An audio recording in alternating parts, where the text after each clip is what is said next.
Bose adalah salah satu brand audio pertama yang bikin gue tuh ngerti kalau audio, terutama buat earphone yang nempel ke badan, ke kuping gitu ya, nggak cuma harus bagus suaranya, tapi juga harus nyaman.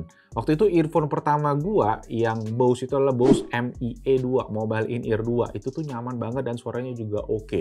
Mungkin ada dari kalian yang pernah pakai dulu, mungkin itu zaman 2010 ya. Dan ya setelah sekarang di zaman yang serba wireless, Bose masih bisa dibilang pertahankan tradisinya di QC Earbuds 2 ini. Dan jujur ini adalah earbuds pertama yang gue bisa pakai full, lama banget, dan ngabisin baterainya dari 100% sampai habis tanpa gue lepas ya. Ya sekarang out of nowhere tiba-tiba Bose ngeluarin versi upgrade-nya, yaitu Bose QC Ultra Earbuds yang tumben-tumben ya, belum setahun udah keluarin versi update-nya.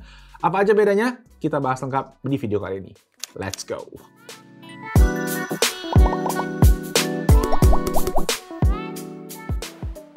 Quick unboxing, dan untuk pertama kalinya nih gue lihat kotaknya Bose ya, ada warnanya ya, biasanya cuma polosan hitam putih aja. Nah yang paling menarik di sini adalah logo Snapdragon Sound di bagian belakang boxnya, yang sebelumnya itu nggak ada. Dan pas waktu itu juga tuh gue inget waktu itu gue sempat diundang ke eventnya Snapdragon yang ada di Hawaii, Qualcomm ya, dan waktu itu gue inget ada di-mention oleh sama CEO-nya Bose kalau mereka bakal ngasih firmware update untuk spatial audio ya, buat QC Earbuds 2 yang sampai sekarang belum kelihatan hilalnya.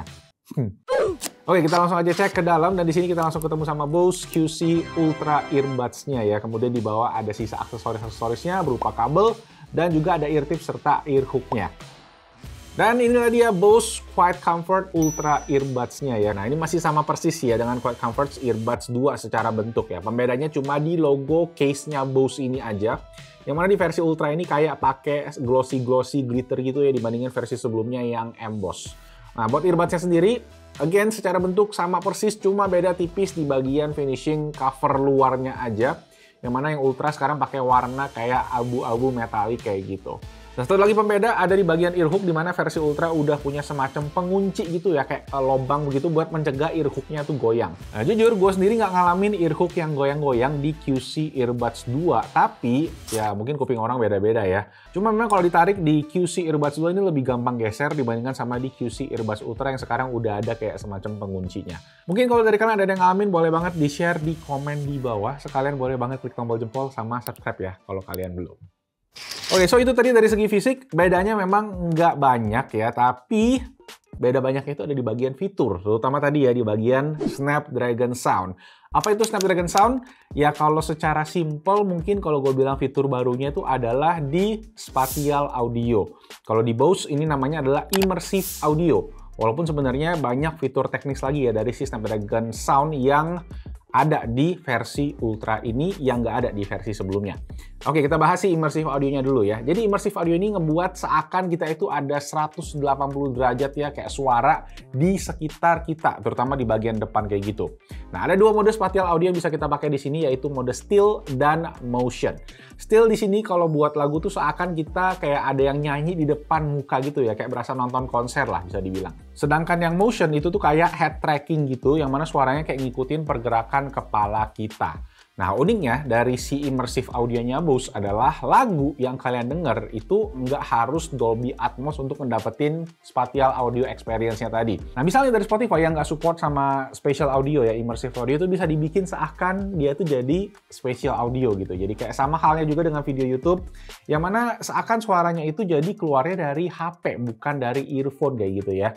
Tapi tetap, kalau memang lagunya di mastering di Dolby Atmos, misalnya kayak Apple Music itu ya, efeknya kerasa lebih optimal aja, lebih kayak surround kayak gitu. Nah, kalau dibuat nonton movie sendiri, itu pas gue tes di movie yang nggak ada spatial audionya, itu kita tetap bisa aktifin mode si immersive audionya ya, di earbuds si Bose ini. Tapi efek yang dikasih nggak kerasa signifikan banget ya, cuma dibikin seakan suaranya ya keluar dari speaker depan muka kita. Cuma kayak tetap kayak nonton TV lah, kayak cuma speaker stereo kayak gitu. Tapi, kalau movie yang ada spatial audio atau yang ada Dolby Atmos gitu ya, efeknya memang kayak lebih mirip kita tuh nonton TV, cuma dari home theater gitu, kayak TV-nya tuh pakai setup surround 7.1 gitu kali ya. Jadi suaranya kayak ada dari sekitar kita. Jadi lebih kerasa imersif lah, bisa dibilang sesuai sama namanya. So intinya spatial audio itu ya kayak namanya, jadi kasih space ya, kasih ruang di sekitar kita gitu, jadi kayak buat menjadi kayak semacam medium suara. Nah, fitur yang baru lagi di sini adalah aptX Adaptive Audio, yaitu generasi terbaru dari codec aptX yang benefitnya tuh bisa ngasih seperti low latency lagi, bitrate yang lebih tinggi, dan kualitas audio yang lebih high definition. Secara teknisnya, ini support bitrate audio sampai 420 kilobit per second, yang mana itu tuh setara sama CD quality 24 bit 96 kHz. Cuma yang perlu dicatat adalah yang support codec ini itu rata-rata smartphone Android yang pakai chipset Snapdragon juga ya. Jadi gue sempet tes ke smartphone Android lain yang nggak pakai chipset selain Snapdragon, itu nggak support aptX Adaptive ini. Dan iPhone juga, apalagi ya, iPhone itu supportnya si AAC, jadi aptX ini nggak bisa dipakai. Jadi buat kalian yang ada file bitrate tinggi, misalnya FLAC tadi ya, dan pakai smartphone dengan chip Snapdragon, bakalan bisa maksimalin fitur Snapdragon Sound dari Bose QC Ultra Earbuds ini. Jadi itu tadi dari segi fitur, sisanya dari segi tuningan suara, dari segi comfort, dari segi noise cancelling, ini gue bisa bilang masih sama persis dengan Bose QC Earbuds 2. Suaranya sendiri nggak terlalu bass heavy, tetapi ya bassnya Bose menurut gue pas aja gitu, kayak sweet spot bulat gitu ya, nggak lebay jedam-jedum doang. Walaupun di sini gue tetap harus set bassnya agak tinggi nih di equalizernya biar pas sama kuping gue. Nah, settingan equalizernya ini memang terbilang simple ya, cuma ada 3 parameter aja. Mungkin kalau ada pilihan lebih yang advance gitu kan buat yang ultra ini terutama ya bakalan lebih menarik sih. Baterai juga sama, 6 jam per earbuds dengan case itu total 24 jam yang menurut gue buat sekarang agak sedikit kurang sih ya. Gue beberapa kali pakai earbuds ini buat penerbangan long flight sekitar 7-8 jam gitu ya, jadi kerasa agak kurang gitu, di jam-jam akhir udah habis baterainya. Tapi memang kayak gue bilang nyaman banget dan gue bisa pakai full 6 jam dan kuping gue tuh nggak sakit sama sekali loh. Amazing banget. Walaupun bentuknya gede juga ini tuh nggak berat, comfortnya juga juara banget. Nah, dari segi noise cancelling juga sama ya kayak yang gue bilang tadi di video Bose QC Earbuds 2. Noise cancelling dari TWS ini tuh sebagus itu ya. Terbaik di antara seluruh TWS yang gue pernah coba. Bahkan sampai gue tuh pede buat nggak perlu bawa headphone lagi buat noise cancelling pas terbang ya. Akhirnya ya gue jual headphone gue kemarin. Nah, sayangnya memang di Bose Ultra ini masih nggak bisa wireless charging. Dan satu lagi yang gue harapin masih belum kesampaian adalah multi-point connection. Jadi cuma bisa connect ke satu device aja di satu waktu. Dan ngomongin kontrol sendiri, itu juga kontrolnya lengkap ya. Single tap, double tap, bisa slide buat volume. Dan yang kalian bisa ganti tadi cuma si tap and hold-nya aja. Yang mana karena ada fitur immersive audio, jadi ada fitur tambahan opsi, yaitu kita bisa ganti ke immersive audio atau assistant, ataupun juga buat ganti noise cancelling.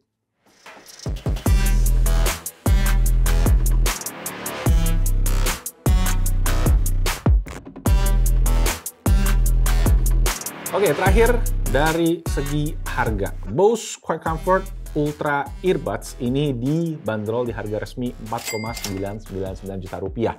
Beda sekitar 200.000 dari harga rilis pendahulunya QC Earbuds 2, yang mana sekarang QC Earbuds 2 itu turun.